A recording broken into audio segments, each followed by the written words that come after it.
I'm Sadhvi Anubhuti, and I'm the co-producer of Surviving Sex Trafficking. I'm Sadhvi Siddhali, and I'm the co-producer of Surviving Sex Trafficking. I'm Ludmila Golovine. I'm CEO of MasterWord Services, and MasterWord is honored to be the executive producer of Surviving Sex Trafficking.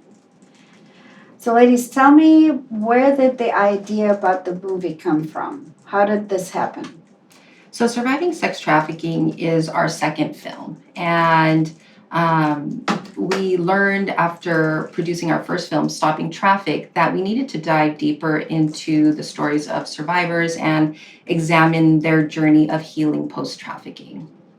You filmed it around the world. How did you choose the locations? Well, we wanted to explore different countries and understand what's happening not only in the US but abroad. And we actually went on a trip with a group of advocates and activists around the world. And the group decided to go to a few places. We went to Hungary, we went to Philippines, Ethiopia, India, and here in the US. So we just wanted to learn more about trafficking in those countries. And did you interview survivors, or did you just go on the streets and meet people? How did that happen? It was a combination of both.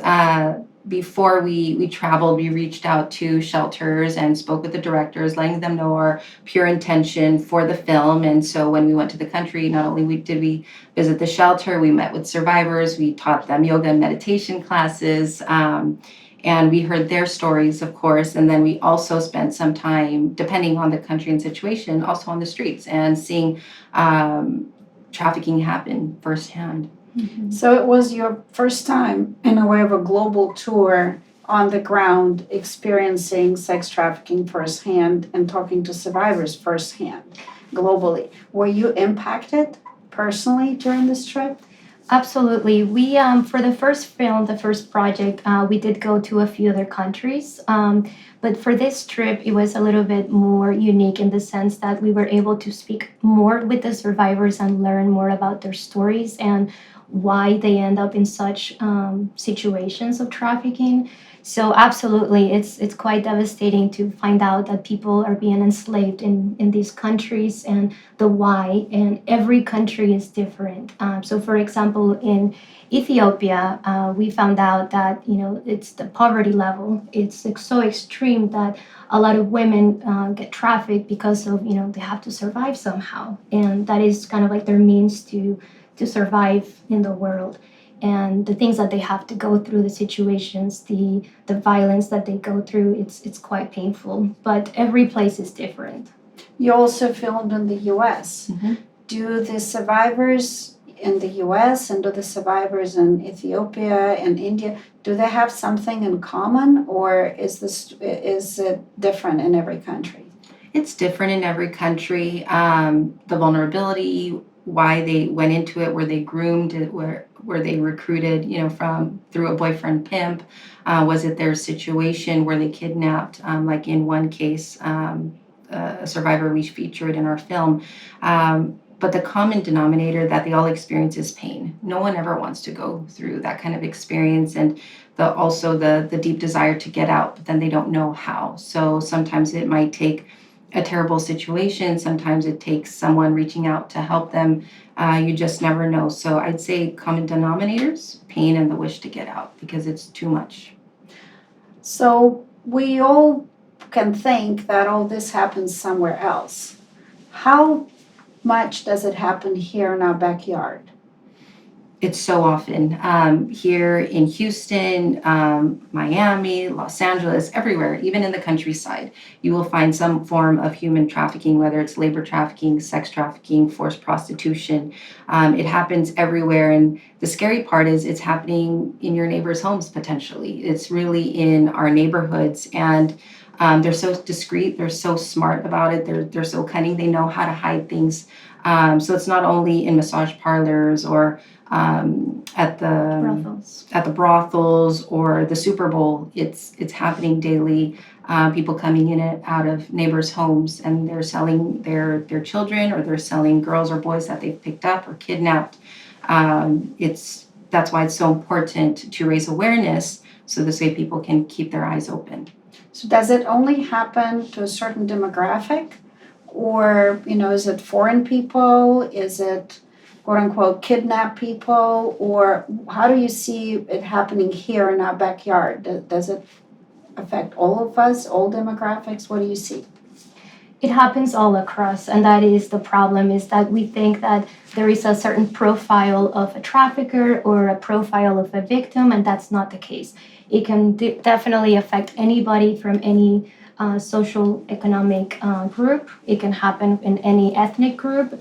It can happen anywhere, and that is the reality. Is that's why we need to learn more about what is human trafficking, so that we can actually identify it. So it can happen to a neighbor next door, and just kind of recognizing what are the signs, so that we can help those people and be that voice or be that person to help them get out of that situation. So it's hidden in plain sight, and we may be coming across survivors or victims of human trafficking anytime we go to a grocery store or to a movie theater or just passing them in the street. What is the difference between human trafficking and sex trafficking? Well, human trafficking is usually associated with smuggling. And that's, maybe bringing people across the border, selling them, you're smuggling a group of people. But human trafficking is forced labor, coercion, fraud. There's so many degrees in their mind to really force them to work. And so sex trafficking is part of human trafficking. So there's like labor trafficking, there's organ trafficking, then there's sex trafficking. So they are forced to perform sexual acts to profit the pimps and the traffickers and madams. And what's organ trafficking? Organ trafficking is maybe a family is in desperate need of a kidney, and they will pay somebody for that kidney, and then that trafficker will get a kidney or whatever organ from somewhere else. So they might kill the person, take the organ, and then provide it for money. That's horrible. One story I came across when doing a screening at Oklahoma University, I met an executive director of a Nepal shelter, and she was saying that the girl was trafficked for her skin, and they were using it for cosmetics. And then after she had been skinned and basically peeled and gone through that torture, then they put her through sex trafficking. So it's so horrendous, it's so horrific, and really you think, being in this work for several years, you've heard it all, but it's like, no, like there are evil people out there, and that's why, again, we need to raise more awareness so we can reduce the pain and suffering these girls and boys are going through, because they're human. So we're hearing in schools that, we no longer have slavery since 1860s and all of these things, but human trafficking, is it just another fancy word to say slavery? It is. Human trafficking is modern day slavery, and it is slavery. So anytime you have a person under your control and you're taking advantage of them or exploiting them in some way, is slavery, and you're profiting from them. You are seeing a human being as a product, as something that's almost disposable, and just being fully exploited for, like she said, either for labor or for sexual content. So we're supposed not to have slavery, right? But slavery looks like it's alive and well and even more than and bigger than before. Why doesn't it just stop? Why can't we just stop it? Why is it such a big problem globally? What feeds it? Desires, human desires. People can't keep their desires in check, and there's a demand for it. So traffickers, if there's no demand for it, so the traffickers will find another way to make money. But the people desire the bodies. They objectify women, boys, and so that's what they want. And for example, a survivor in our film, she was 17, 18 years old at the time, but she looked like she was 12, 13. And these men liked, they're more like a pedophile. So they wanted that type of experience. They wanted a young looking girl. And so, how do we reach them? How do we, remove these desires from them. But we have to look at our world. There's so much entertainment, body sells it like products and so forth. So we have to change as a society to really knock this thing out. But how many people are willing to change so deeply within themselves? And so I feel there's so many roots to all of this. There's so many dimensions. There's mental health issues. But so as long as there's a demand, there will always be a supply. Why don't they just leave? Today we have telephones, we have transportation, you can get on a bus, you can walk somewhere else. Why don't they just leave? I think that's an important aspect that people need to understand about human trafficking, and it is the grooming process. So the trafficker will break people down. They will convince them that what they're doing is the right thing to do. There is threats that if they leave, they're going to kill them, that they will kill their family members, or that they will do something that will have very bad consequences. And so there is violence, there is physical, mental, emotional abuse. And so these are invisible chains that people, there is not a specific chains holding them, but those are the invisible chains that are keeping people in that situation. Today, when we hear about the raids on sex trafficking rings or the police raids, what is going on? Are the girls are the ones, or the victims are the ones who are being arrested? And what's going on? Who is the first one to get arrested? It depends on the situation, what's happening with a raid. With the girls, because they are the ones that say out on the street, or somebody reports, like, let's say prostitution, so it's the girl and the trafficker is not in the same room. They're maybe in a car a couple blocks away, and they're just keeping tabs on them. Because of the grooming process, the victims will protect their traffickers, and we've even seen some victims really do a campaign just to protect their trafficker from being sentenced. So the girls, there's a lack of education, I feel, in law enforcement, because that's what they know, prostitution is illegal, so then they go arrest her. But I feel that if they're more educated, then they're going to look at the situation, like, why is this happening? Is there someone behind it? And if they start to ask these questions, then they might end up, discovering something more behind this broken girl. I've heard recently that, I believe here in Texas we've changed, and there are now some laws where actually the Johns get prosecuted. Mm-hmm. And do we want to see more of that? Is Houston unique and just one of the very few places, or do we want to see this change nationwide? Absolutely. I mean, I think Houston is definitely making huge progress to fight human trafficking. They've changed legislation, they have new laws taking place, and you're correct. I think Houston has become one of the main or first cities to actually punish and go after the Johns. And absolutely, if we have no demand, so there is no supply. So we have to look at every aspect of human trafficking. And if we're only addressing the survivors or the victims, then we're missing a big part of it. So if we can go after, the Johns, then automatically that's going to reduce the demand for it. So that's going to help a lot. What about labor trafficking? What holds the people? So what drives, you said the sex trafficking is driven by desire. What is labor trafficking driven for? And is it then individuals, or is it only corporations, or where is that hidden? They're seeking profits, so they need that human body to give them those profits. So, for example, in my hometown in LA, there was a bakery owner, and she took their passports, her employees' passports, and she was having them work or forcing them to work for free, providing very little, and there's no way to escape because she was holding on to their passport. So they come in with this idea of an opportunity, like, oh, I'm going to make some money.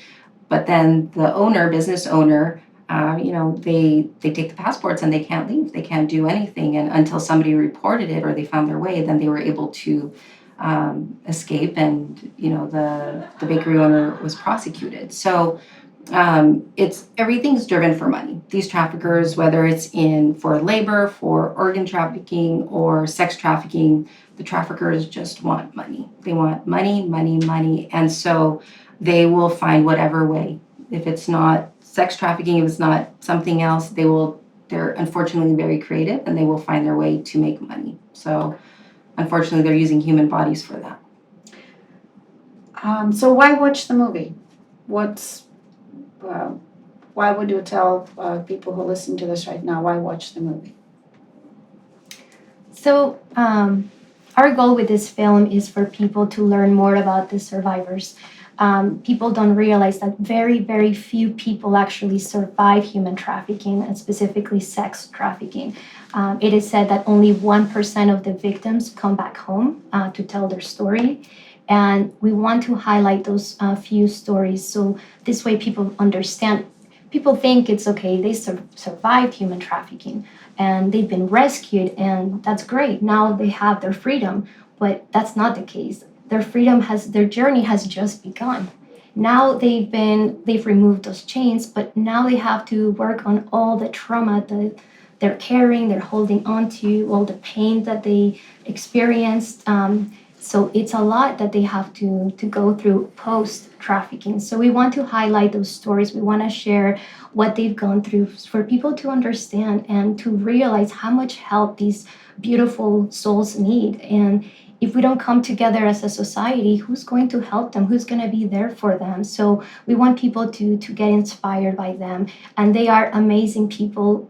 Through their stories of survival, we all can learn so much of human resilience and human nature and how much we can get through them. So you mentioned a number and it kind of sent chills through me. You said 1%. That means 99% don't. Correct. What's our call for action? And how can somebody as an individual, one person, right? I feel maybe there's nothing I can do. So what's our call for action? What can one person who watched this movie do? We were, because of our first film and the success of it, we ended up creating our nonprofit organization called Stopping Traffic. And this is our call to action for people to go to our website if they want to help survivors, if they want to help shelters, they can donate. And we're providing educational scholarships, medical scholarships, helping with dental assistance, because these are the basic needs that survivors need help with. Nonprofits need resources. We need to continue raising awareness, but we also need to help these individual souls that are carrying so much pain. So imagine helping them get through school or through college, getting them their GED.